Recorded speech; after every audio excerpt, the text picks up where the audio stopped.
তুমি আসমানে থাকো প্রভু, আমি জমিনে,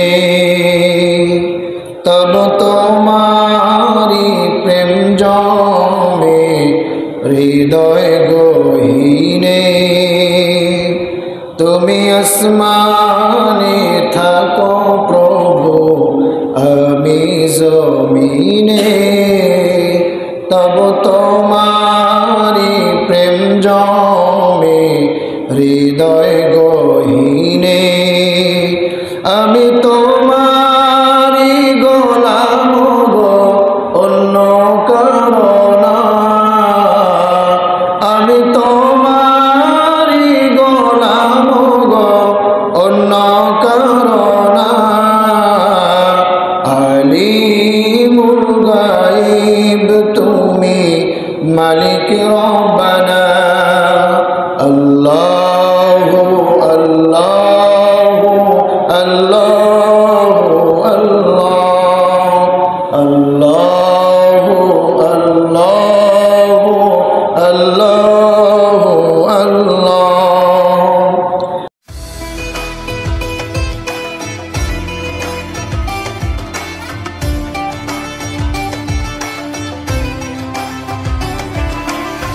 أعوذ بالله من الشيطان الرجيم. بسم الله الرحمن الرحيم. يا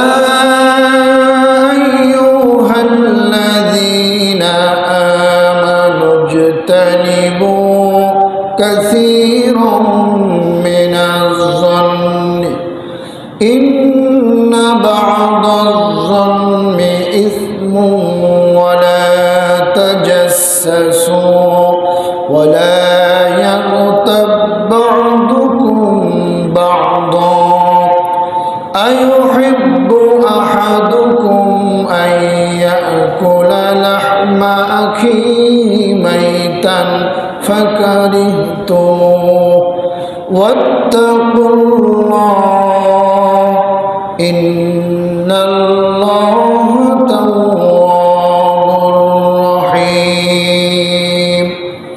صدق الله مولانا العظيم. الحمد لله ثم الحمد لله وأما بعد. সমস্ত প্রশংসা আদায় করছি সেই মহান আল্লাহ সুবহানাহু ওয়া তাআলার দরবারে, যে মহান মালিক আরও একটি সপ্তাহ পরে পবিত্র জুমার দিনে আমাদেরকে তার ঘরে আসার এবং তার হুকুম পালন করবার সুযোগ এবং সৌভাগ্য দান করলেন। আমরা সেই মহান মালিকের শাহী দরবারে নতজানু হয়ে কালিমাত শুকর আদায় করছি। সকলে পড়ছি আলহামদুলিল্লাহ। লক্ষ কোটি দুরূদ ও সালাম পেশ করছি বিশ্ব মানবতার মুক্তির দূত, সর্বকালের সর্বযুগের সর্বশ্রেষ্ঠ মহামানব নবীনা হাবিবনা মুহাম্মাদুর রাসূলুল্লাহ সাল্লাল্লাহু আলাইহি ওয়াসাল্লামের প্রতি। প্রিয় হাজরিন, আমরা গত জুমার আগের জুমায় ধারাবাহিক আলোচনা করতেছিলাম মুমিনদের বর্জনীয় আচরণ। সূরা আল হুজুরাত থেকে আমরা আলোচনা করতেছিলাম। এর আগের জুমায় আমি সূরা আল হুজুরাতের 11 নং আয়াত থেকে আলোচনা করেছিলাম 3টি বর্জনীয় কাজের ব্যাপারে। আজকে আমরা তেলাওয়াত করেছি সূরা আল হুজুরাতের 12 নম্বর আয়াত।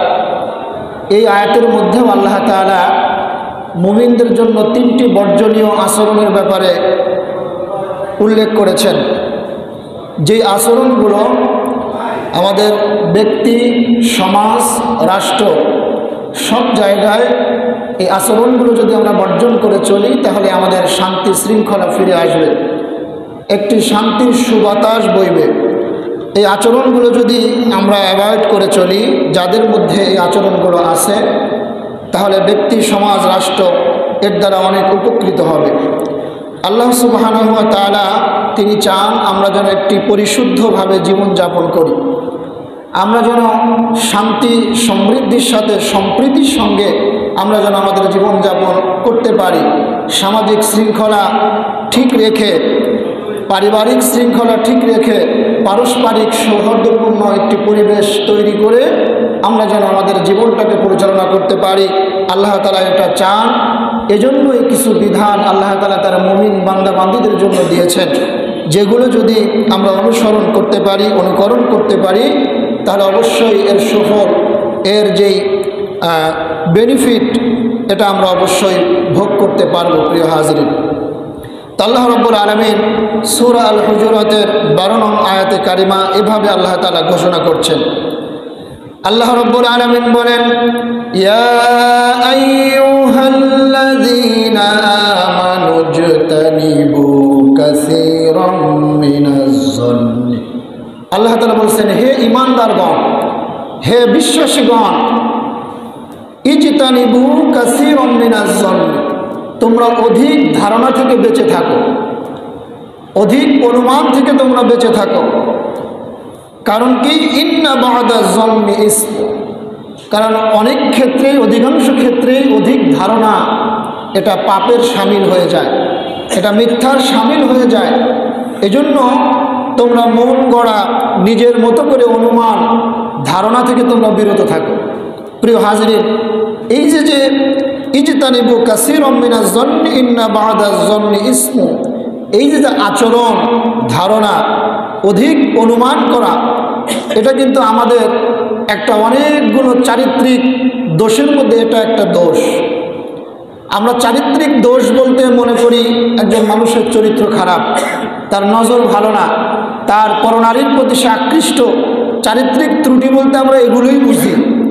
কিন্তু পারস্পরিক সৌহার্দ্যপূর্ণ সম্পর্ক তৈরি করার ক্ষেত্রে, একটি সুন্দর সমাজ ব্যবস্থা তৈরি করার ক্ষেত্রে আমাদের নৈতিকতার যে জায়গাগুলোতে আমাদের পরিচালিত হওয়া দরকার, যেগুলোতে আমরা ভুল মনে করি না, ভুল মনে না করে আমরা অনেক বড় বড় ভুলের মধ্যে রয়েছি। আমরা যেগুলোকে মনে করি এগুলি কোনো ব্যাপারই না, এটা ডাজ নট ম্যাটার, এগুলোকে আমরা পাত্তাই দেই না, ওই জিনিসগুলোই মূলত দেখা যায় যে আমাদের সামাজিক জীবনে বড় ধরনের প্রভাব বিস্তার করে। আমাদের পারস্পরিক সম্পর্কের সম্প্রীতি বন্ধনে এগুলি অনেক বড় ধরনের প্রতিবন্ধকতা তৈরি করে, আমাদের সামাজিক সম্পর্ককে নষ্ট করে, পারিবারিক সম্পর্ক নষ্ট করে, ব্যক্তিগত সম্পর্ককে নষ্ট করে দেয়। এজন্য আল্লাহ রাব্বুল আলামিন 1 নম্বরে মুমিনদেরকে এই আয়াতে কারিমার মধ্যে যে বিষয়টা থেকে বিরত থাকতে বললেন, সেটা হলো অধিক ধারণা। এক কথায় হলো কুধারণা। আমরা দেখেন আমাদের একটা টেন্ডেন্সি এরকম কাজ করে যে আমরা যখন ধারণা করি তখন কিন্তু আমরা আমাদের মতো করেই ধারণা করি। যেমন একটা উদাহরণ এভাবে দেওয়া যেতে পারে যে একজন তাহাজ্জুদ গুজার ব্যক্তি, তিনি তাহাজ্জুদের সালাত আদায় করবার জন্য সুবে সাদিকের ওই মুহূর্তে তিনি ঘুম থেকে উঠেছেন।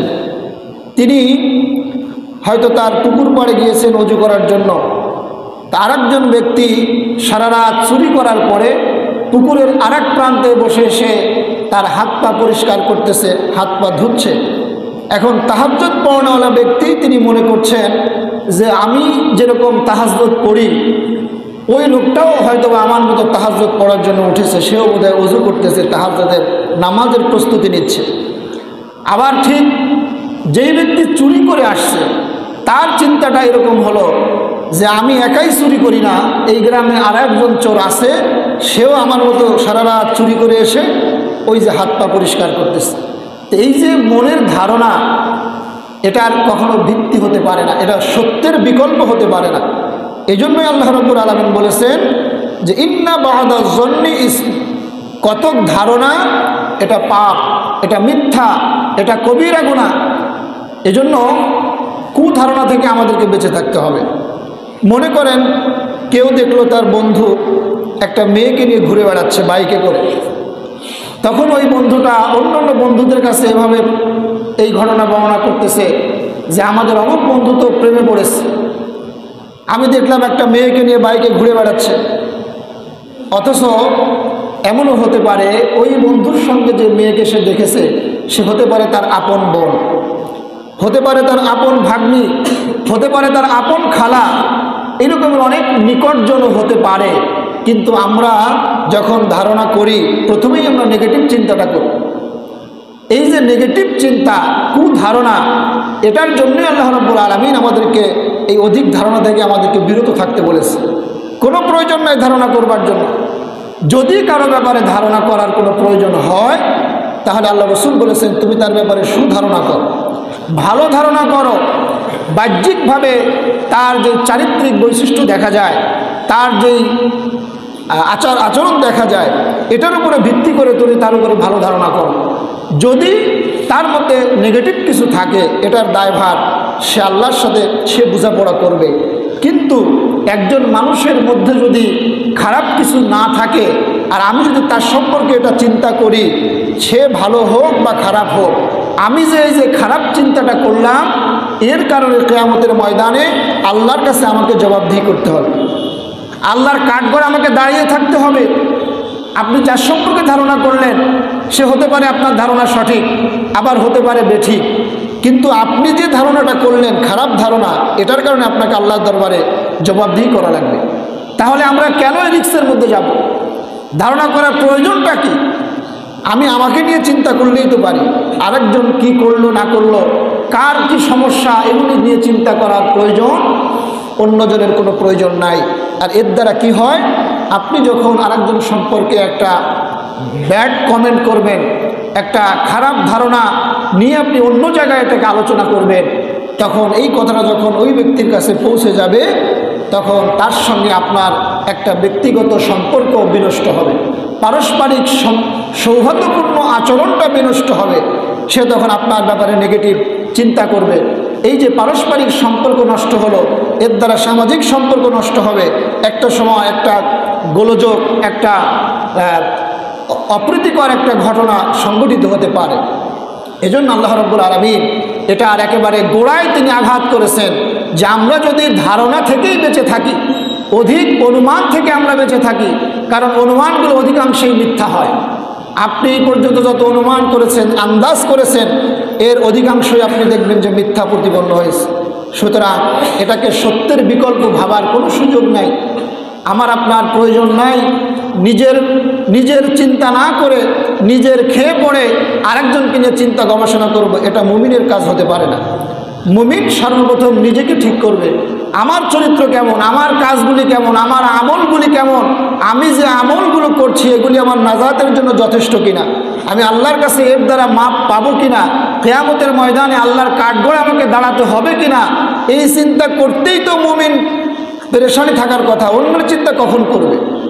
কিন্তু আজকে আমাদের সমাজে একটা সামাজিক ব্যাধিতে পরিণত হয়ে গেছে যে আমরা নিজেকে নিয়ে যতটুকু চিন্তা না করি, গবেষণা না করি, অন্যকে নিয়ে তার থেকে অনেক বেশি চিন্তা গবেষণা, তার সম্পর্কে নানান ধারণা, এই আইডিয়া, অনুমান, আন্দাজ এগুলো আমরা করে বেড়াই, যা আমাদের কোনো সুফল বয়ে আনে না, আমাদের সময়কে নষ্ট করে, আমাদের ঈমানকে নষ্ট করে, আমাদের আমলকে নষ্ট করে, পারস্পরিক এবং সামাজিক সম্পর্ককে বিনষ্ট করে। এজন্য আল্লাহ রাব্বুল আলামিন এটার গোড়ায় একেবারে মূল জায়গায় কুঠারাঘাত করেছেন যে তোমরা অধিক ধারণা থেকে বেঁচে থাকো, এটা থেকে তোমরা বিরত থাকো, কারণ অধিকাংশ ক্ষেত্রেই এই ধারণাগুলো মিথ্যা হয়ে থাকে, পাপ হয়ে থাকে। সুতরাং এই ধারণা আল্লাহ রাব্বুল আলামিন বললেন এই কথা, আর আল্লাহ রসুল বলেছেন ইয়াকুম আয-যন্ন ফাইন্নায যন্ন আকযাবুল হাদিস, তোমরা অধিক ধারণা থেকে নিজেদেরকে বিরত রাখো, অধিক অনুমান থেকে তোমরা বিরত রাখো।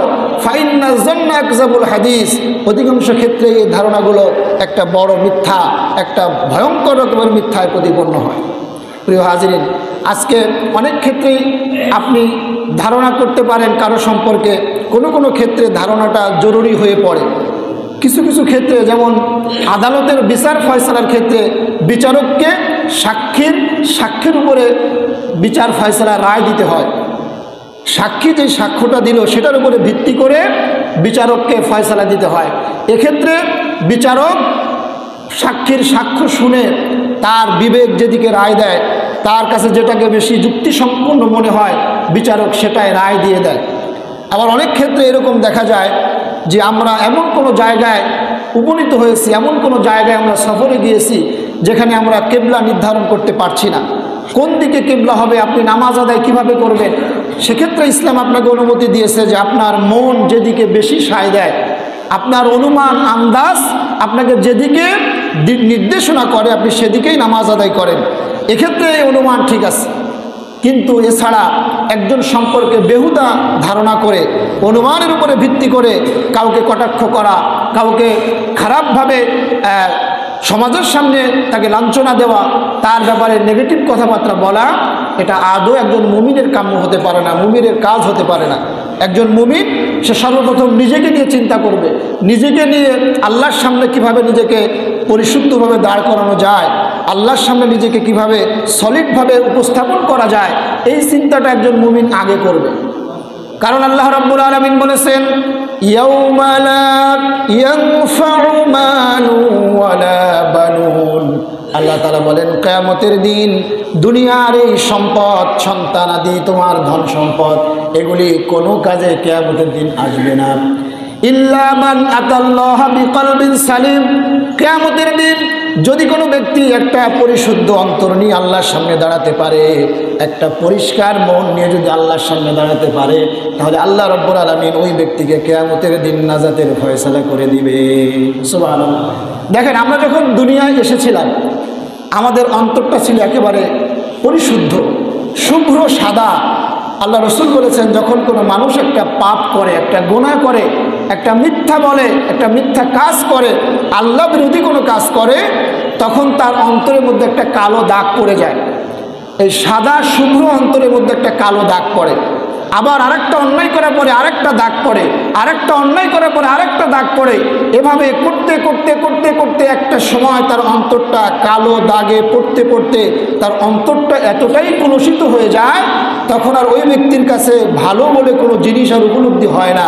দুনিয়ায় সে যাই করে তার মন গড়া করে, এটার বিপরীতে যদি স্বয়ং জিব্রাইল এসেও তাকে ভালো কথা শোনায়, তার কাছে ওটাকে ভালো মনে হয় না। কিন্তু আল্লাহ রাব্বুল আলামিন ও রাসূল বলেছেন, কোনো ব্যক্তি যদি একটা অন্যায় করার পরে তার যে অন্তরের মধ্যে একটা কালো দাগ পড়লো, এ পরবর্তীতে সে যদি তার ভুলকে বুঝতে পেরে তওবা করে, আল্লাহর কাছে ক্ষমা চায়, ফিরে আসে, তাহলে ওই দাগটা আবার অন্তর থেকে মিটে যায়। আর যেই ব্যক্তি তওবা করে না, গুনাহ করতেই থাকে, গুনাহ করতেই থাকে, তার অন্তরটা একটা সময় একেবারে কালোয় পরিপূর্ণ হয়ে একেবারে কলুষিত হয়ে যায়। তখন আর তার কাছে ভালো কোনো জিনিসকে ভালো মনে হয় না। এজন্য প্রিয় হাজিরিন, আল্লাহ তাআলা আমাদেরকে যে অন্তর দিয়ে দুনিয়ায় পাঠিয়েছেন, অন্তরের যেই হালত নিয়ে আমরা দুনিয়ায় এসেছিলাম, ওই রকম একটা অন্তর, পরিশুদ্ধ অন্তর নিয়ে যদি আমরা আল্লাহর কাছে দাঁড়াতে পারি, তাহলে আল্লাহ রাব্বুল আলামিন আমাদের নাজাতের ফয়সালা করে দিবেন। আর সেজন্য আমাদের আমলের মাধ্যমে এটা আমাদেরকে করতে হবে। মানুষের সম্পর্কে, কারো সম্পর্কে এই খারাপ ধারণা, কুচিন্তা, কুধারণা, কাউকে ক্ষতি করার চিন্তা করা, এটাও একটা খারাপ ধারণার শামিল। কাউকে মেরে ফেলানোর চিন্তা করা, কারো কোনো সম্পদ নষ্ট করার চিন্তা করা, কাউকে সামাজিকভাবে হেনস্থা করার চিন্তা করা, এই যে নেগেটিভ চিন্তা ভাবনা, এগুলি মানুষের অন্তরকে নষ্ট করে দেয়, তার আমলকে বরবাদ করে দেয়, তার ইমানের মধ্যে ক্যান্সার ঢুকিয়ে দেয়। ওই ইমান আল্লাহর কাছে কখনো গ্রহণযোগ্য হয় না। প্রিয় হাজিরিন, ধারণা করার ক্ষেত্রে যেমন আল্লাহর ক্ষেত্রে বান্দা সবসময় সুধারণা করবে। সুধারণাটা কেমন? যে আমি যত গুনাহই করি, আমি যদি আল্লাহর কাছে ফিরে যাই, আমি যদি তওবা করি, তাহলে আল্লাহ আমাকে মাফ করবেন। এই রকমের একটা ধারণা বান্দার মধ্যে থাকতে হবে। যেহেতু আল্লাহ তাআলা বলেছেন, বান্দা লা তাকনাতু মির রাহমাতিল্লাহ, বান্দা তুমি যত গুনাহ করো না কেন, তোমার গুনাহ যত উঁচু হোক না কেন, সেটা যদি পাহাড়ের চূড়া পর্যন্ত হয় বিস্তৃত, আর যদি তোমার মধ্যে সেই গুনাহ সম্পর্কে যদি তোমার মধ্যে তওবা আসে, তুমি যদি ভুল বুঝতে পারো, তাহলে আমি আল্লাহর সামনে নতজানু হয়ে যাও। লা তাকনাতু মির রাহমাতিল্লাহ, আমি আল্লাহর রহমত থেকে নৈরাশ হয়ে যাও না। আল্লাহ রাব্বুল আলামিন এই যে ঘোষণা দিলেন, এটার উপরে বিশ্বাস করে, এটার উপরে ইয়াকিন রেখে যদি কোনো ব্যক্তি আল্লাহর উপরে সুধারণা রাখে, আল্লাহ রাব্বুল আলামিন বলেছেন হাদিসে কুদসির মধ্যে যে আমার বান্দা আমার ব্যাপারে যেই রকমের ধারণা পোষণ করে, আমি আল্লাহ ওই বান্দার সঙ্গে ঠিক ওই রকমের আচরণই করি। এমন অনেক মানুষ আছে দেখবেন যে অ্যাডভান্স চিন্তা করে যে আল্লাহ আমার জন্য এটা করবে, বা আমি এখানে গেলে এটা হবেই। এই যে অ্যাডভান্স চিন্তা করা, আগ বাড়িয়ে চিন্তা করা, অধিক অনুমান করা, এটা আল্লাহ নিষেধ করেছেন। কারণ আমাদের ভালো মন্দ, কল্যাণ অকল্যাণ, এটা সম্পূর্ণ কার উপরে ন্যস্ত বলেন তো? আল্লাহর উপরে। সুতরাং আল্লাহ আমার জন্য কি ফয়সালা করেছেন, আল্লাহ আমার জন্য কি নির্ধারণ করেছেন, এটা সব থেকে আল্লাহই ভালো জানেন। আমি যদি আগ বাড়িয়ে চিন্তা করতে যাই যে এটা করলে, এখানে গেলে আমার এটা হবেই, আল্লাহ আমাকে কোনোদিন মাফ করবে না, এই যে চিন্তা, অনেকে বিবাহ শাদীর ক্ষেত্রে চিন্তা করে যে এই বাড়িতে বিবাহ করলে এই হবে, এই বাড়িতে বিবাহ করলে এই হবে, এই যে আগাম চিন্তা ভাবনা করা, অধিক অনুমান করা, এই অধিক অনুমান থেকে আল্লাহ রাব্বুল আলামিন এবং আল্লাহ রসুল আমাদেরকে নিষেধ করেছেন। অনুমান করার ক্ষেত্রে আমাদেরকে পজিটিভ করতে হবে, যদি তার মধ্যে খারাপ কিছু থাকে সেটার দায়ভার আল্লাহর সাথে সে বোঝাপড়া করবে। কিন্তু আমি আপনি যদি তার সম্পর্কে নেগেটিভ চিন্তা করি, নেগেটিভ ধারণা করি, তাহলে সে যদি নেগেটিভ হয়ও, আমি আপনি নেগেটিভ চিন্তা করার কারণে, কুধারণা পোষণ করার কারণে আমাকে আপনাকে আল্লাহর দরবারে জবাবদিহি করতে হবে। এজন্য মুমিনদের বর্জনীয় এই তিনটি কাজের মধ্যে এই সূরা হুজুরাতের 12 নম্বর আয়াতের প্রথম যেই বর্জনীয় কাজ, সেটা হলো অধিক ধারণা থেকে আমাদেরকে বিরত থাকতে হবে, কুধারণা থেকে আমাদেরকে বিরত থাকতে হবে। এরপরে আল্লাহ রাব্বুল আলামিন এই দ্বিতীয় নম্বর যেই কাজ থেকে আমাদেরকে বিরত থাকতে বলেছেন, সেটা হলো ওয়ালা ইয়াক্তাব বা'দুকুম বা'দা। আল্লাহ রাব্বুল আলামিন বলেছেন যে তোমরা কারো বিরুদ্ধে, এরপরে আল্লাহ তাআলা বলেছেন ওয়ালা তাজাসসু, তোমরা কারো বিরুদ্ধে গোয়েন্দাগিরি করো না, কারো ছিদ্রান্বেষণ করো না, কারো দোষ ত্রুটি খুঁজে বের করো না। দেখা যায় এই গুণটা আমাদের মধ্যে 100% বিরাজমান। আমরা সব সময় চিন্তা করি যে ওই লোকটার কি দোষ আছে, ওর কি সমস্যা আছে, এটা খুঁজে বের করার চিন্তা করি। একটা ঘরের জানালা খোলা, সেখান দিয়ে উকি মারে, আরেক জায়গায় কান পাতে, আরেক জায়গায় এই যে ছিদ্রান্বেষণ করা, কারো কথা গোপনে শোনা, কারো কোনো কিছু গোপনে দেখা, কাউকে সমাজে হেয় প্রতিপন্ন করার জন্য তার বিরুদ্ধে গোয়েন্দাগিরি করা, এটা সম্পূর্ণ হারাম, এটা একটা কবিরা গুনাহ, আল্লাহ তাআলা নিষেধ করেছেন। কারণ এর দ্বারা সামাজিক সম্প্রীতি নষ্ট হয়, সমাজে যেই সম্প্রীতি থাকে মানুষের মধ্যে, মানুষের প্রতি যে ভালোবাসা, বিশ্বাস, এগুলি নষ্ট হয়ে যায়। কারণ গোপন বিষয় রাসূল সাল্লাল্লাহু আলাইহি সাল্লামের ব্যাপারে বলেছেন যে ব্যক্তি কোনো মানুষের বিষয়কে গোপন রাখে, কারো গোপন কোনো বিষয়কে জানলো অথবা সেটাকে গোপন রাখলো, তাহলে আল্লাহ রাব্বুল আলামিন কিয়ামতের দিন ওই ব্যক্তিকে তার আমলনামা, তার গুনাহগুলি আল্লাহ তাআলা গোপনে রাখবেন। আর যে ব্যক্তি কোনো মানুষকে হেয় প্রতিপন্ন করার জন্য তার দোষকে খুঁজে খুঁজে মানুষের সামনে উন্মোচিত করে দিল, আল্লাহ রাব্বুল আলামিন তার বিরুদ্ধে গোয়েন্দাগিরিতে লেগে যাবেন। আর আল্লাহ রসুল বলেছেন, আল্লাহ যদি কারো দোষ ত্রুটি খুঁজে বের করেন, তাহলে তাকে তার নিজের ঘরেও আল্লাহ বেজ্জতি করেন, ঠিক কিনা? আল্লাহ যদি চান কোনো মানুষকে ইচ্ছা করলে তার নিজের ঘরেও কি করতে পারেন, বেজ্জতি করতে পারেন। কারণ ইজ্জত সম্মান দেওয়ার মালিককে আল্লাহ, বেজ্জতি করার মালিককে। এই বিশ্বাস যাদের মধ্যে আছে, এই ইয়াকিন যাদের মধ্যে আছে, তারা কখনো এই কাজে লিপ্ত হবে না। সুতরাং একজন মানুষ সে অন্যায় করেছে, এটার জন্য দায়ভার তার। যদি তার অন্যায়টা বেরিয়ে যায় সেটার বিষয় আলাদা, কিন্তু আপনি আমি ব্যক্তিগতভাবে কারো দোষকে খুঁচিয়ে খুঁচিয়ে বের করা, কারো কোনো নেগেটিভ বিষয়কে খুঁচিয়ে খুঁচিয়ে বের করে তাকে সমাজের সামনে ছোট করা, এই আচরণ এটা মুমিনদের আচরণ নয়, আল্লাহ তাআলা স্পষ্ট নিষেধ করেছেন। হ্যাঁ, রাষ্ট্রীয়ভাবে যে গোয়েন্দাবৃত্তি করা হয় এটা রাষ্ট্রের নিরাপত্তার স্বার্থে করা হয়, জাতীয় নিরাপত্তার স্বার্থে করা হয়, এটার বিষয় ভিন্ন। কিন্তু সামাজিকভাবে, ব্যক্তিগতভাবে আমরা যেটা করি, একজন আরেকজনের দোষ খুঁজে বেড়াই, কাউকে ছোট করার জন্য, কাউকে নাজেহাল করার জন্য, কাউকে লজ্জা দেওয়ার জন্য আমরা তার নেগেটিভ বিষয়গুলোকে খুঁজে খুঁজে এরপরে মানুষের সামনে প্রকাশ করে তাকে লজ্জিত করি, লাঞ্ছিত করি। এই যে কাজগুলি, এগুলিকে আল্লাহ তাআলা হারাম করেছেন, এগুলি নিষেধ করেছেন, এগুলি করা যাবে না। প্রিয় হাজিরিন, রাষ্ট্রীয় গোয়েন্দাগিরির ব্যাপারেও এখানে ইসলামী গভর্নমেন্ট যদি হয়, ইসলামী গভর্নমেন্ট হলেও সেক্ষেত্রেও কিছু কল্যাণ রাষ্ট্র যদি হয়, সেক্ষেত্রেও ইসলাম নির্দেশনা দিয়েছে। যেমন একটা দৃষ্টান্ত, হযরত ওমর ইবনুল খাত্তাব রাদিয়াল্লাহু তাআলা আনহু, তার জামানায় তিনি একবার রাতের বেলায় হাঁটতেছিলেন, গভীর রাতে হঠাৎ তিনি একটি ঘরের পাশে দাঁড়ালেন। তিনি শুনলেন যে ঘরের মধ্যে নারী কণ্ঠের গান হচ্ছে, একটা নারী কণ্ঠে গান গাইতেছে। তিনি কি করলেন, ওই লোকটার ঘরের ছিদ্র দিয়ে বা জানালা দিয়ে তিনি ভিতরে চোখ দিলেন, দৃষ্টি দিলেন, দেখলেন যে একজন লোক, তার সামনে মদও আছে, তার পাশে একজন বেগানা নারীও আছে। তৎক্ষণাৎ হযরত ওমর ইবনুল খাত্তাব রাদিয়াল্লাহু তাআলা আনহু তিনি তার পাঁচিল টপকে তার বাড়ির মধ্যে প্রবেশ করলেন, গিয়ে তার সামনে দাঁড়িয়ে বললেন, এরে আল্লাহর দুশ্মন, তুমি কি মনে করেছো তুমি গোপনে গোপনে এইভাবে আল্লাহ নাফরমানি করবে আর আল্লাহ তোমাকে ধরবে না? হযরত ওমর ইবনুল খাত্তাব রাদিয়াল্লাহু তাআলা আনহুর এই কথা শুনে ওই লোকটি বলল, আমিরুল মুমিনিন, আপনি অনেক বেশি উত্তেজিত হবেন না। আপনি আমার একটা কথা শুনেন, আমি যদি একটা অন্যায় করে থাকি তাহলে আজকে আপনি 3টা অন্যায় করেছেন। হযরত ওমর ইবনুল খাত্তাব তিনি স্তম্ভিত হয়ে গেলেন। তিনি বললেন, ওই লোকটি বলল, আমিরুল মুমিনিন, আমি আল্লাহর কোনো বিধান যদি এখানে লঙ্ঘন করি, আপনি এখানে এক জায়গায় একই সময় 3টি বিধান লঙ্ঘন করেছেন।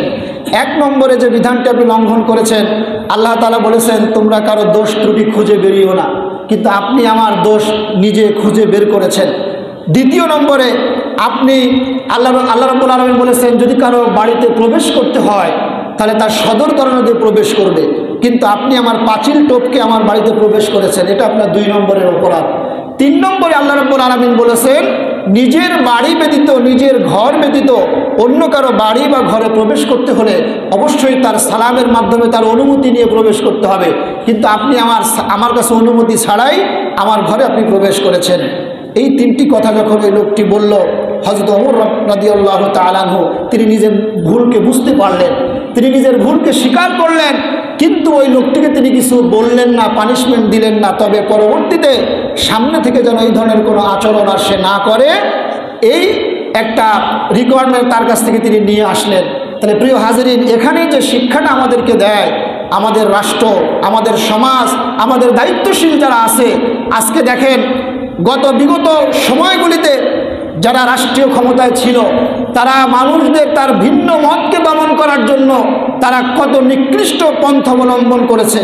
তারা এই দেশের জনগণের এই খেটে খাওয়া মানুষের ট্যাক্সের পয়সা দিয়ে, এই ঘাম রক্ত পানি করা পয়সা দিয়ে তারা শুধুমাত্র নিজের ভিন্ন মতকে দমন করবার জন্য বিদেশ থেকে উচ্চ মূল্যে অনেক বেশি দামে তারা বিভিন্ন ডিভাইস কিনে মানুষকে, তাদের ভিন্ন মতের মানুষদেরকে তারা শনাক্ত করেছে, তাদের বিরুদ্ধে গোয়েন্দাবৃত্তি করেছে, তাদেরকে আয়নাঘরের মতো জায়গায় নিয়ে তাদেরকে নিষ্ঠুর নির্যাতনের মাধ্যমে তাদের মতকে, ভিন্ন মতকে তারা দমন করেছে।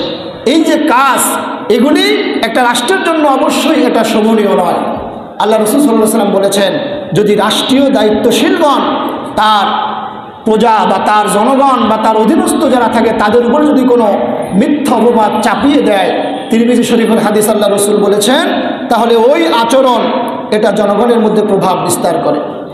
আজকে আমরা আমাদের সামাজিক ব্যবস্থাপনায়, রাষ্ট্রীয় ব্যবস্থাপনায় দিন না থাকার কারণে, ইসলামকে না মানার কারণে আজকে আমাদের পদে পদে এই সমস্যাগুলির সম্মুখীন আমাদের হতে হচ্ছে। প্রিয় ভাইয়েরা, এজন্য আমাদেরকে এই মানুষের দোষ ত্রুটি খুঁজে বের করা, আল্লাহ রাব্বুল আলামিন যেগুলি এমনিতে প্রকাশ হয়ে যায় সেগুলির ব্যাপার আলাদা, কিন্তু ব্যক্তিগত উদ্যোগ নিয়ে কারো দোষকে খুঁজে বের করে সমাজে তাকে ছোট করতে হবে, তাকে লাঞ্ছিত করতে হবে, এই টেন্ডেন্সি যদি কারোর মধ্যে থাকে, এটা অবশ্যই এটা ইসলামের পরিপন্থী, ইসলামী আইনের পরিপন্থী, এটা একটা মারাত্মক রকমের কবিরা গুনাহ।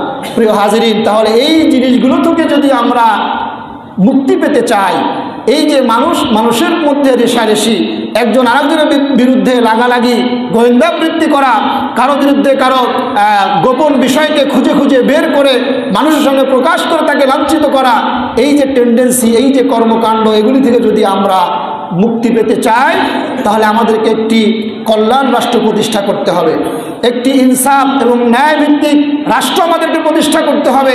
আর এই রাষ্ট্র প্রতিষ্ঠা করতে গিয়ে যেই কাজের আঞ্জাম দেওয়া দরকার সেগুলি আমাদেরকে করতে হবে।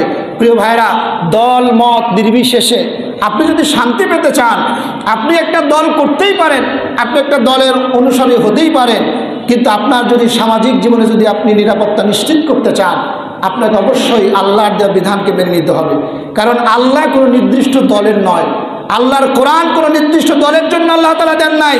আল্লাহ কোরআন দিয়েছেন মানব জাতির মুক্তির জন্য, মানব জাতির হিদায়াতের জন্য।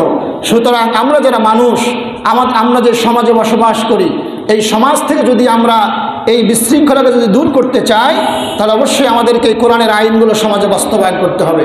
আর এই কোরআনের আইন বাস্তবায়ন করার ক্ষেত্রে অবশ্যই আমাদেরকে যার যার জায়গা থেকে ভূমিকা পালন করতে হবে।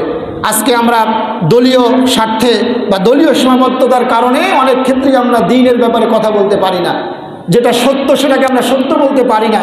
যেটা মিথ্যা সেটাকে আমরা অনেক ক্ষেত্রে মিথ্যা বলতে পারি না, কিন্তু আমাদেরকে এই দল মত এগুলির সীমাবদ্ধতার উপরে উঠে সর্বপ্রথম আমি একজন মুসলিম, সেই মুসলমানের জায়গা থেকে আমি আল্লাহর পক্ষ থেকে একজন খলিফা, সেই জায়গায় সেই অনুভূতি নিয়ে আমাদেরকে সত্যের জায়গায় সত্য কথাকে তুলে ধরতে হবে, মিথ্যাকে বয়কট করতে হবে, সেটা যত শক্তিশালী হোক। আর মিথ্যা যেই বলুক না কেন, সে আমার যত কাছের মানুষ হোক, সে আমার যত আপনজন হোক, যদি সে মিথ্যা বলে, মিথ্যার পথে চলে, মিথ্যাকে যদি সমাজে প্রতিষ্ঠা করতে চায়, তাদেরকে আমাদেরকে বয়কট করতে হবে। এটা হলো মুমিনের ইমানের দাবি। এখন আমি নিজেকে ইমানদার দাবি করতেছি, অথচ আমি মিথ্যার সঙ্গে আপোষ করে চলতেছি। সত্যের যেখানে জয়গান সেখানে আমার কোনো ভূমিকা নাই, মিথ্যার সয়লাভ যেখানে আছে সেখানে আমি আসি। সুতরাং এই কাজগুলো, এই আচরণগুলো আমাদেরকে বর্জন করতে হবে। মুমিন হিসেবে আল্লাহর কাছে যদি নিজেকে সাবেত করতে চায়, একজন পরিপূর্ণ ইমানদার হিসেবে যদি আল্লাহর কাছে নিজেকে সমর্পণ করতে চায়, একটা কলবে সালিম প্রশুদ্ধ আত্মা নিয়ে যদি আল্লাহর কাছে উঠতে চায়, তাহলে আমাদেরকে এই কাজগুলি অবশ্যই বর্জন করতে হবে। যদি এটা করতে পারি, তাহলে অবশ্যই আল্লাহ রাব্বুল আলামিন আমাদেরকে নাজাতের ফয়সালা করে দেবেন। প্রিয় ভাইরা, তাহলে সূরা আল হুজুরাতের যেই 12 নম্বর আয়াত, তার 2 নম্বরের যেই কাজকে আল্লাহ তাআলা মুমিনদেরকে বর্জন করতে বলেছেন, সেটা হলো ওয়ালা তাজাসসু, তোমরা একে অন্যের বিরুদ্ধে কারো দোষ খুঁজে বেরিও না, দোষ ত্রুটি তোমরা খুঁজে খুঁজে এটা মানুষের কাছে প্রচার করো না। এতে একজন মানুষের তার যে আত্মমর্যাদা, তার যে ব্যক্তিত্ব, তার যে একটা যেই ব্যক্তিগত যে স্বাধীনতা, এই জায়গায় একটা হস্তক্ষেপ হয়, আর আল্লাহ রাব্বুল আলামিন এটা কখনোই পছন্দ করেন না। সুতরাং এই কাজ থেকে আমাদেরকে বিরত থাকতে হবে। প্রিয় ভাইরা, সর্বশেষ 3 নম্বরে যে আচরণের কথা আল্লাহ তাআলা এখানে বলেছেন, ওয়ালা ইয়াক্তাব বা'দুকুম বা'দা, আর তোমরা একে অপরের গীবত করো না, পরনিন্দা করো না। গীবত এটা আমাদের সমাজে এমনভাবে ছড়িয়েছে যে এই গীবত থেকে আমরা কেউ এটার বাইরে নেই। আজকে বলেন এই গীবত এমন একটা আমলে পরিণত হয়েছে যে ইমাম বলেন, খতিব বলেন, ওয়াইজ বলেন, ছাত্র বলেন, শিক্ষক বলেন, পিতামাতা বলেন, সমাজের নেতা নেত্রী বলেন, যাই বলেন না কেন, পীর মুরিদ যাই বলেন না কেন, সমাজের প্রত্যেক শ্রেণীর মানুষ আমরা ইচ্ছায় অনিচ্ছায় গীবতের সঙ্গে লিপ্ত হয়ে গেছি, গীবতের মধ্যে আমরা জড়িয়ে গেছি। কারণ গীবতটা এমন একটা গুনাহ, এটা সমাজে দেখবেন এমন অনেক মানুষ, চরিত্রের মানুষ পাওয়া যায়, তারা চায়ের দোকানে গীবত শুরু করে এই বলে যে কথা বললে তো গীবত হয়ে যায়, তারপরে তো না বললে পারি না। ঠিক এই সেন্টেন্সটা দিয়ে শুরু করে কথাটা। তাহলে বললে যদি গীবত হয়, তাহলে আপনি কেন বলতেছেন সেটা? আপনি স্টপ হয়ে যান, আপনি সেখানে চুপ থাকেন, আপনি নিজেকে সংবরণ করেন। যেই কথাটা গীবত, সেটা থেকে অবশ্যই আমাদেরকে সংবরণ করতে হবে। কারণ গীবত হচ্ছে এটা মারাত্মক একটা কবিরা গুনাহ, আর এই গুনাহটা এটা সরাসরি মানুষের সঙ্গে রিলেটেড, এটা আল্লাহর সঙ্গে নয়। আল্লাহ নিষেধ করেছেন, কিন্তু এটা এই গীবতটা, এই গুনাহটা এটা হকুল ইবাদের সঙ্গে রিলেটেড। আপনি যার গীবত করছেন, আপনি তার হককে নষ্ট করতেছেন, তার সম্মানকে আপনি নষ্ট করতেছেন, তার ব্যক্তিত্বকে আপনি নষ্ট করতেছেন। এজন্য আল্লাহ রাব্বুল আলামিন বলেছেন, তোমরা মানুষের প্রতি সামনে এবং প্রকাশ্যে এবং অপ্রকাশ্যে তোমরা নিন্দা করো না, তোমরা পরনিন্দা করো না। কারণ এই গীবতটা হলো আল গীবাতু আশাদ্দু মিনাজ জিনা, গীবত হলো জিনার থেকেও বেশি মারাত্মক, জিনার থেকেও বেশি ভয়ঙ্কর। সাহাবারা প্রশ্ন করলেন, ইয়া রাসূলুল্লাহ, গীবতটা জিনার থেকে কিভাবে ভয়ঙ্কর হতে পারে? আল্লাহ রসুল ডেকে বললেন, সাহাবীরা তাহলে শোনো, জিনা যে ব্যক্তি করে সে আল্লাহর কাছে মাপ চায়, আল্লাহ তাআলা তাকে ক্ষমাও করে দেন। কারণ এখানে মানুষের সঙ্গে কোনো সম্পৃক্ততা নাই। জিনা গুনাহ করেছে, আল্লাহর বিধান সরাসরি লঙ্ঘন করেছে, আল্লাহ তাআলা চাইলে তাকে মাফ করে দিতে পারেন। কিন্তু যে ব্যক্তি গীবত করে, যার গীবত করলো, ওই লোকটা যতক্ষণ পর্যন্ত ওই ব্যক্তিকে মাফ না করবে, আল্লাহ রাব্বুল আলামিন নিজেও তাকে মাফ করতে পারবেন না। এই জন্য আল্লাহ রাব্বুল আলামিন, আল্লাহর রাসূল দুজনেই বলেছেন, গীবতটা হলো জিনার থেকে বেশি ভয়ঙ্কর। জিনার গুনাহ মাফ হওয়ার সুযোগ আছে, কিন্তু গীবতের গুনাহ যার বিরুদ্ধে গীবত করা হলো, ওই লোকটা যদি ছাড় না দেয়, মাফ না করে, তাহলে কশ্চিনকালে ওই গুনাহ কখনো মাফ হবে না। নাউযুবিল্লাহ। প্রিয় হাজিরিন, এরকম অনেক মানুষ কিয়ামতের ময়দানে দেখা যাবে যে তারা অনেক আমল নিয়ে কিয়ামতের ময়দানে উঠেছে, কিন্তু মানুষকে আমলগুলো বিলাতে বিলাতে বিলাতে বিলাতে সর্বশেষ তার আমল নামে আর কোনো নেকি খুঁজে পাওয়া যাবে না। কেন বিলাতে হবে? কারণ সে দুনিয়ায় এত বেশি মানুষের হক নষ্ট করেছে যে কিয়ামতের দিন আল্লাহ তাআলা তাকে বলবেন যে বান্দা, তুমি আমার বিধান মেনেছো, আমার হুকুম হাকাম মেনে চলেছো, আমি তোমাকে জান্নাতের ফয়সালা গ্যারান্টি দিয়ে দিলাম, কিন্তু তুমি পৃথিবীতে এই মানুষগুলোর হক নষ্ট করেছিলে, তাদের থেকে সার্টিফিকেট নিয়ে তুমি জান্নাতে চলে যাও। তো যখন ওই মানুষগুলির কাছে ওই লোকটা যাবে, কারো গীবত করেছিল, কারো সম্মানহানি করেছিল, কারো সম্পর্কে মিথ্যা অপবাদ দিয়েছিল, এই লোকগুলির কাছে যখন ওই লোকটা যাবে, তখন এই লোকগুলি তাকে আটকিয়ে দেবে, জান্নাতের পথে তারা বাধা হয়ে দাঁড়াবে, আল্লাহর কাছে তারা মামলা দায়ের করবে। তখন আল্লাহ তাআলা বলবেন এই কিয়ামতের ময়দানে এটা পরিশোধ করার আর কোনো মাধ্যম নাই। তোমার ফেরেশতাদেরকে বলবেন এই ব্যক্তির আমলনামায় যত নেকি আছে, এই নেকিগুলো ওই ব্যক্তির আমলনামায় ট্রান্সফার করে দাও। ট্রান্সফার যখন হয়ে যাবে, এরপরে দেখবে যে আরও গুনাহ রয়ে গিয়েছে, এটাতে পরিশোধ হয় নাই, এটা সমান সমান হয় নাই। তখন আল্লাহ তাআলা বলবেন তাহলে ওই ব্যক্তির আমলনামায় যত গুনাহ আছে এগুলি এই লোকটার আমলনামায় ট্রান্সফার করে দাও। প্রিয় হাজিরিন, তাহলে এই গীবত এটা মারাত্মক রকমের একটা ভাইরাস। এটা আমাদের সমাজে আমরা এটাকে এমনভাবে গ্রহণ করেছি যে যেন এটা গীবত নয়, এটা ঘি ভাত হয়ে গেছে আমাদের কাছে, একটা মজাদার খাদ্যে পরিণত হয়েছে। গীবতকে আমরা ঘি ভাত বানিয়ে ফেলেছি, এটাকে আমরা ঘি ভাত মনে করেই আমরা এটাকে করতেছি।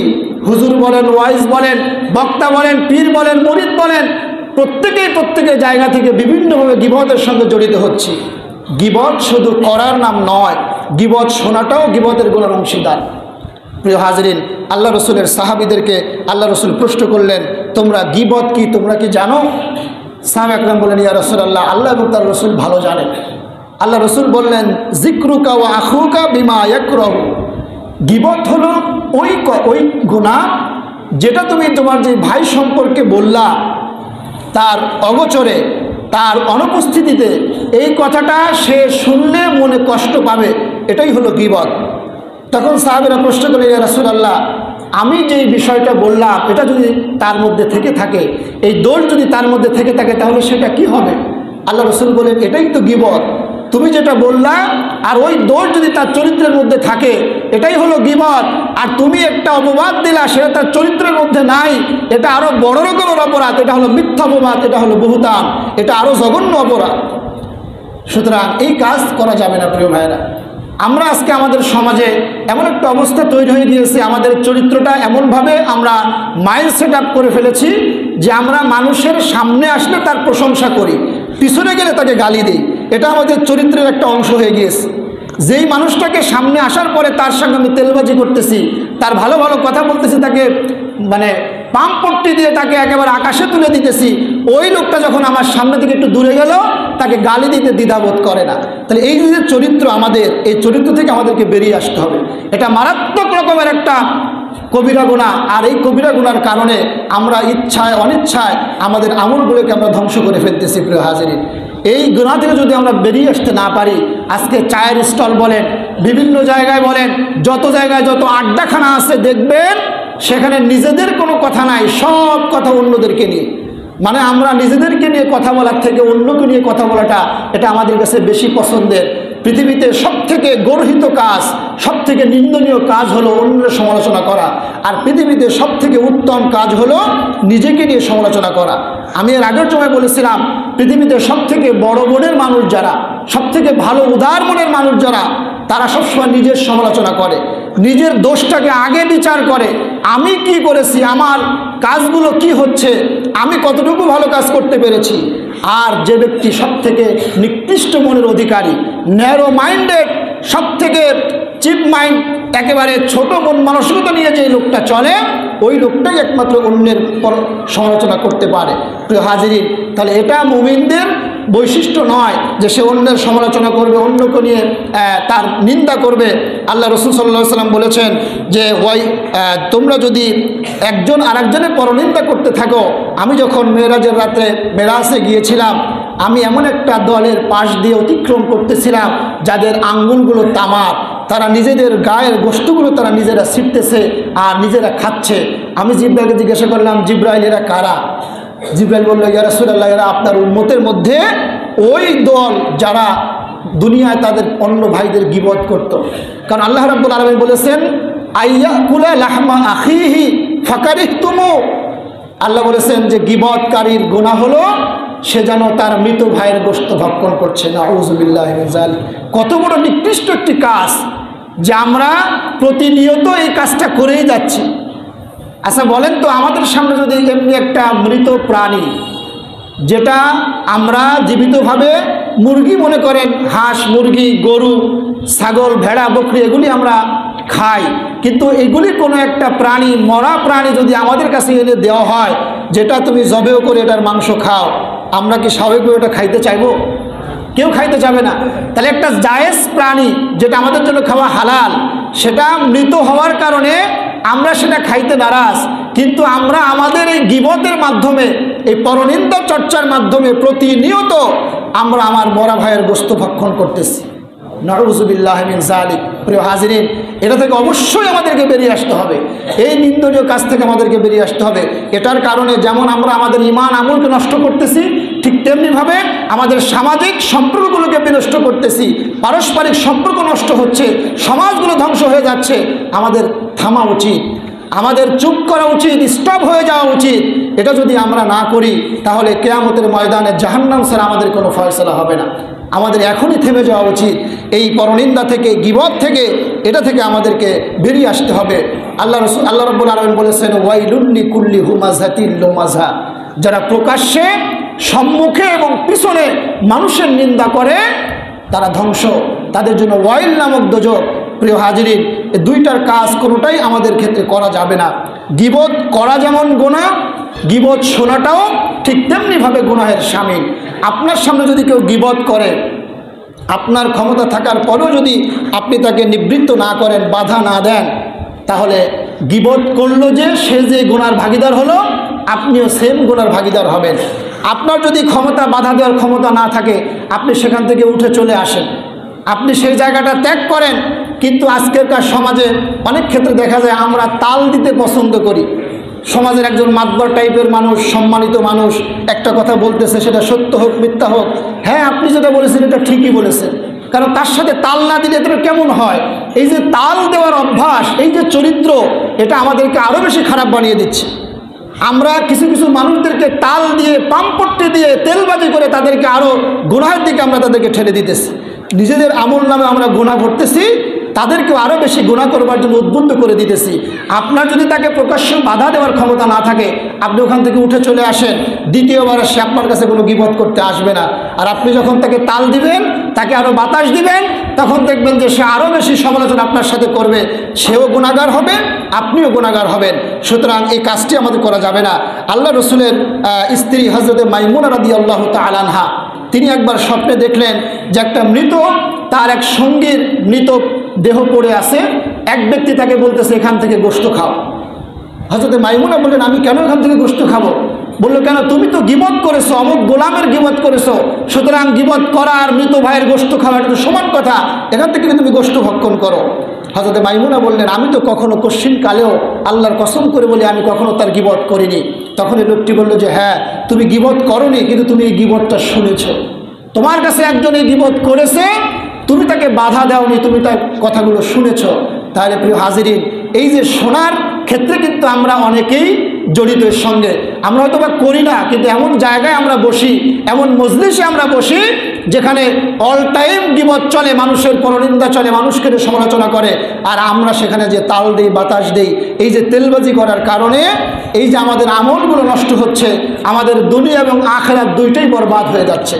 এর কারণে যেমন দুনিয়ার সামাজিক সম্পর্ক নষ্ট হচ্ছে, দুনিয়ার বিভিন্ন ধরনের সমস্যা তৈরি হচ্ছে, আর আমাদের ঈমান এবং আমল নষ্ট হয়ে যাচ্ছে। আমরা আস্তে আস্তে কাগজে মুমিন হয়ে যাইতেছি। আজকে আমরা শুধু নামে ঈমানদার, নামে মুমিন, আমাদের ভিতরে ঈমানের সেই স্পিরিট নাই। ঈমানের স্পিরিট থাকলে আজকে সমাজে বিভিন্ন জায়গায় বিভিন্ন সময়ে ইসলাম বিরোধী যে কর্মকাণ্ডগুলো পরিচালিত হয়, যদি আমাদের ঈমান সেই সাহাবাদের ঈমানের মতো মজবুত ঈমান থাকতো, তাহলে এই ধরনের ইসলাম বিরোধী কর্মকাণ্ড পরিচালিত হওয়ার কোনো সুযোগ ছিল না। প্রিয় ভাইরা, আপনাদেরকে আমি একটা বিষয়, আপনারা অনেকেই সবাই হয়তোবা এই বিষয়ে জেনেছেন। বর্তমান বাংলাদেশের কিছু ঘটনাবলী, গত কয়েকদিনের কিছু ঘটনাবলী নিয়ে কিছু কথা আমাদেরকে বলা দরকার। এটা ঈমানের দাবিতে এবং একজন সচেতন নাগরিক হিসেবে আমাদের সকলকেই এই বিষয়গুলো মনে রাখা দরকার এবং সচেতন হওয়া দরকার। কারণ আমাদের যেমন আমরা ইমানকে যেমন আমরা সবথেকে বেশি ভালোবাসি, ইমানের পরে আমাদের কাছে সবথেকে ভালোবাসার জায়গা হলো আমাদের এই ছোট্ট মাতৃভূমি সোনার বাংলাদেশ। এটা আমাদের ইমানের পরে আমাদেরকে দেশকে নিয়ে চিন্তা করতে হবে।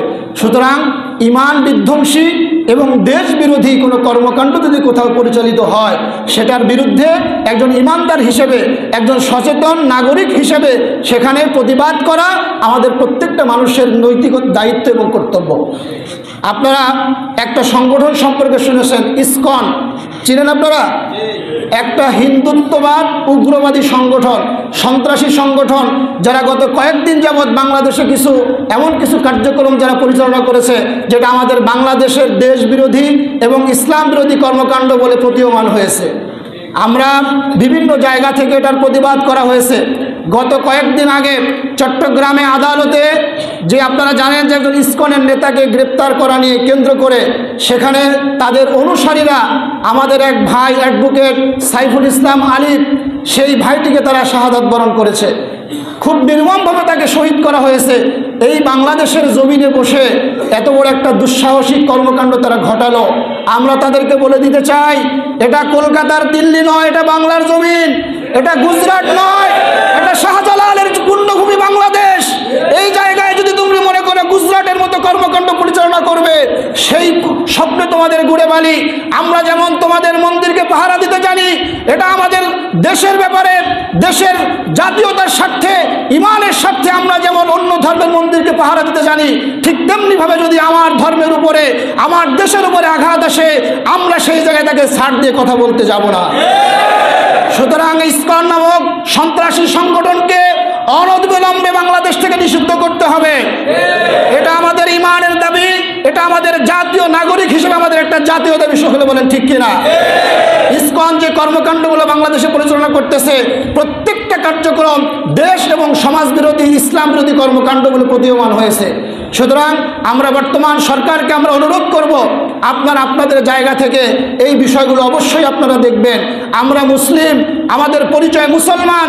আমরা যেমন অন্য ধর্মের প্রতি সহিষ্ণু জাত, ঠিক তেমনিভাবে যদি আমার ধর্মের উপর আঘাত আসে, আমার ইমানের উপরে আঘাত আসে, আমার জন্মভূমির উপর আঘাত আসে, আমার জন্মভূমির স্বাধীনতা সার্বভৌমত্ব রক্ষা করবার জন্য আমরা প্রয়োজনে আবার রক্ত দিতে প্রস্তুত আছি ইনশাআল্লাহ। সুতরাং যারা পাশের দেশে বসে বসে এই বাংলাদেশকে অস্থিতিশীল করার চক্রান্তে যারা লিপ্ত আছে, তাদেরকে আমরা মনে করে দিতে চাই, এই বাংলাদেশ ভারতের তাবেদার রাষ্ট্র হবে না ইনশাআল্লাহ। এই বাংলাদেশ কখনো ভারতের তাবেদারিতে পরিণত হবে না ইনশাআল্লাহ। কারণ এটা সিকিম নয়, এটা তিব্বত নয়, এটা গুজরাট কাশ্মীর নয়, এটা বাংলা শাহজালালের বাংলাদেশ। এখানে লাখো আল্লাহর ওলিরা ঘুমিয়ে আছে, এখানে আল্লাহর মুজাহিদদের রক্ত জমিনের মধ্যে পড়েছে। সুতরাং এই জমিন কারো তাবেদারি হবে না ইনশাআল্লাহ। আর আমরা কখনো কারো তাবেদারিত্ব মেনে নিব না। সুতরাং আমাদেরকে আমাদের জায়গা থেকে আমাদেরকে সজাগ এবং সচেতন থাকতে হবে। আমাদের ইমান হেফাজতের পাশাপাশি আমাদের দেশ রক্ষার জন্য আমাদেরকে অগ্রণী ভূমিকা পালন করতে হবে। আল্লাহ রাব্বুল আলামিন আমাদের সকলকে তৌফিক দিন। সকলে বলি আমিন।